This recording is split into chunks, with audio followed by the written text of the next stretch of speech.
cyber exposure insights, NIST post-quantum cryptography standards, and watsonx Code Assistant for Z 2.1, all on this episode of IBM Tech Now.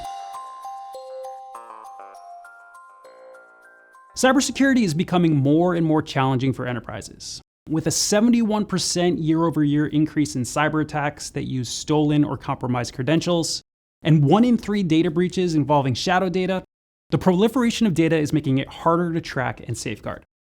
That's why IBM X-Force launched Cyber Exposure Insights as part of its threat intelligence services. This new service allows you to understand your cyber exposure to strengthen defenses before an attack occurs.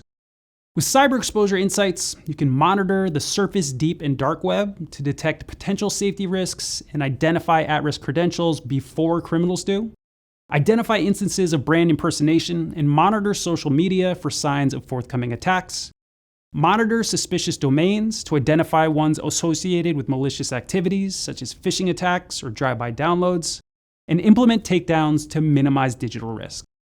Essentially, Cyber Exposure Insights provides comprehensive monitoring of brand impersonation, stolen credentials, data exposure, and dark web threats across the entire web.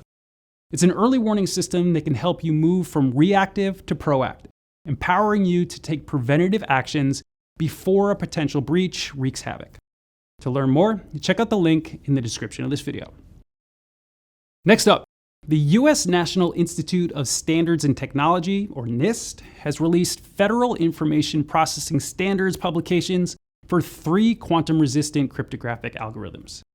This announcement serves as an inflection point in modern cybersecurity.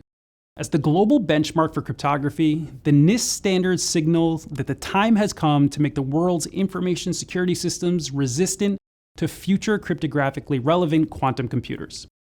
NIST has finalized the following 3 PQC standards to strengthen modern public key cryptography infrastructure for the quantum era.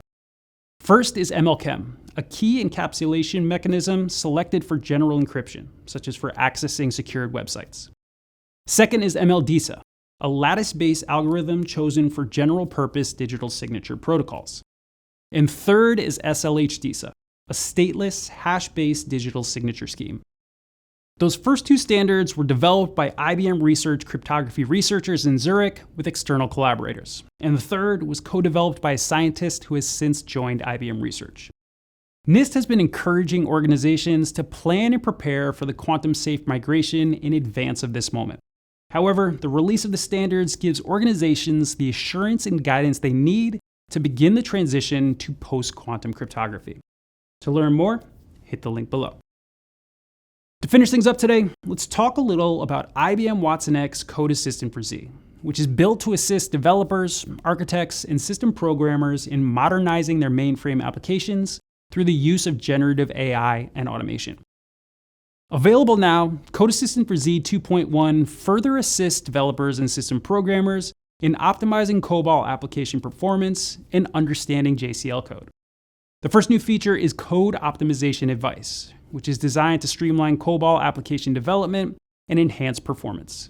This capability addresses the challenges faced by developers working with COBOL applications and empowers them to deliver efficient and modern code. The second new feature is that code explanation is now enhanced to include support for JCL, enabling system programmers to gain knowledge of JCL and Z automation assets faster. To learn more about Code Assistant 2.1 and the new features, hit the link below. Thanks so much for joining me today for this episode of IBM Tech Now. If you're interested in learning more about the topics I've covered, make sure you explore the links in the description of this video. And of course, please don't forget to subscribe to our channel to stay up to date on what's going on in tech now.